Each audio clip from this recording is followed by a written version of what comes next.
இதுக்கு பின்னாடியான பின்புலம் என்ன?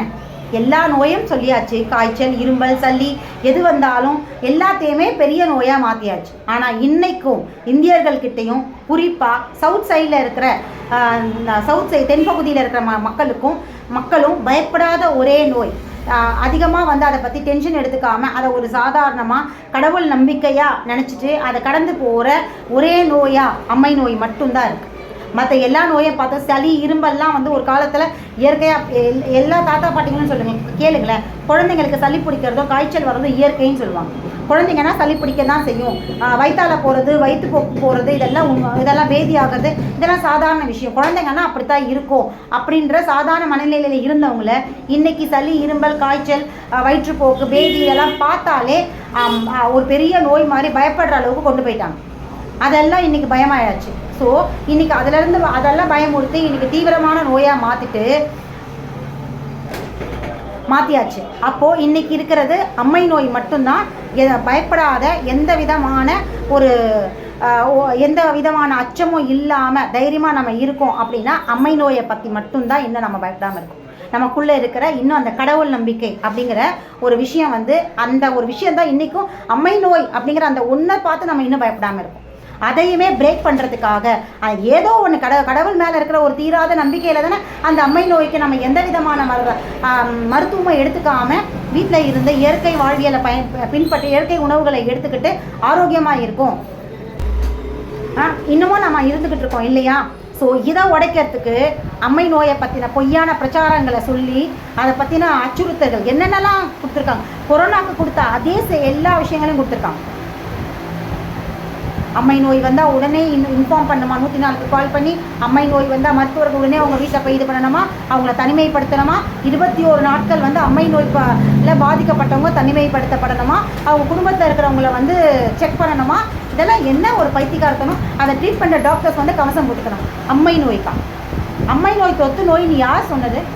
எத்தனை காலங்களாக ஒரு குடும்பத்தில் 10லேருந்து 20 நபர்கள் கூட்டு குடும்பத்தோடு வாழ்ந்தவங்க அந்த வெயில் காலங்கள் வரும்பொழுது அம்மை நோய் வந்திருக்கிறது சகஜமான ஒரு விஷயம்.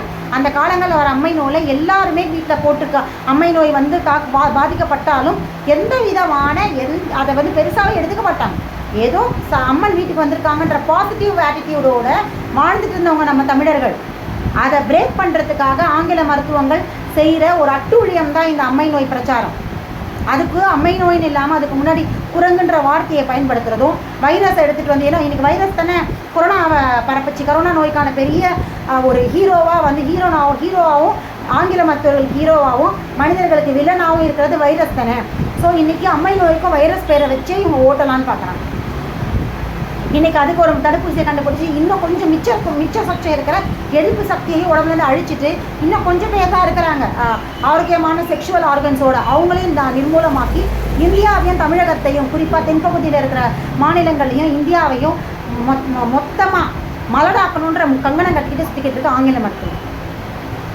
இதுலேருந்து நம்ம வெளியே வரணும். இதுலேருந்து பயப்படக்கூடாதுன்னா நமக்கு தான் அந்த புரிதல் இருக்கணும். நோயை பற்றின புரிதல் நமக்கு தான் இருக்கணும். அம்மை நோய் போங்கடா, நீங்களும் உங்கள் மருத்துவமும் அம்மை நோயின்றது எங்களுக்கு எந்த பயமும் கிடையாதுப்பா, நாங்கள் பாரம்பரியமாக எங்களுக்கு குணப்படுத்திக்க தெரியும் அப்படிங்கிற இடத்துல நம்ம சரியாக இருந்தால் மட்டும்தான் அவன் சொல்கிற பொய்யான பிரச்சாரங்கள் நம்மளை பாதிக்காது. அவன் என்ன வேணால் சொல்லிட்டு போட்டோம், அம்மை நோயை பற்றி எது வேணாலும் சொல்லிட்டு போட்டோம், நமக்கு அது தேவையில்லை. அவன் வைரஸ்ன்னு சொல்லிட்டா இல்லை அதுக்கு மேலே இருக்கிறதுன்னு சொல்லிட்டோம், நமக்கு அதை பற்றி கவலை இல்லை. அம்மை நோய் சாதாரண ஒரு விஷயம், அது வந்துட்டு அது போக போகும். அதை பற்றி எந்த நிலையில் இன்றைக்கி என்ன பண்ணிட்டாங்க அப்படின்னா, ஜுரம் அப்படிங்கிறது ரொம்ப பயமுறுத்திட்டாங்க. ஒரு காலத்தில் அம்மை நோய் வரும்போது கண்ணு கூட திறக்க முடியாத அளவுக்கு காய்ச்சல் இருக்கும்.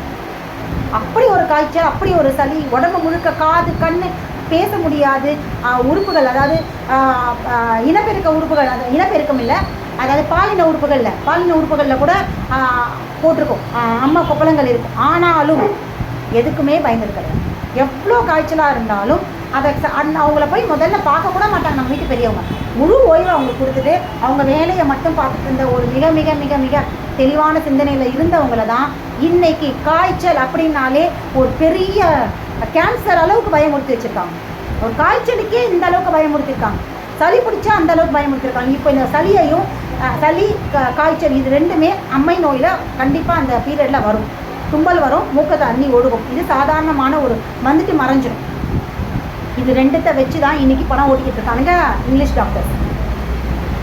இதை பிரேக் பண்ணணும் அப்படின்னா அம்மை நோய் பற்றி அவங்க சொல்கிற பிரச்சாரத்தை காது கொடுத்து கேட்கணும்.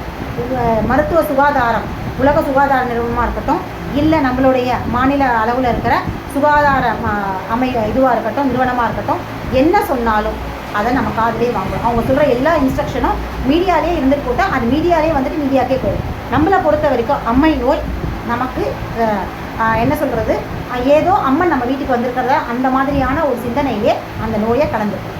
சரிங்களா? அதில் வர காய்ச்சலோ இரும்பலோ சளியோ கொப்பளைங்களோ எதுவுமே நம்மளை ஒன்றும் பண்ணாது. எப்படி வந்ததோ அது அப்படியே மறைஞ்சு போகும். அதற்கான எந்த விதமான ரசாயன மருந்துகளும் எடுக்க வேண்டிய அவசியம். சரிங்களா? தொடர்ந்து நம்ம பார்ப்போம்.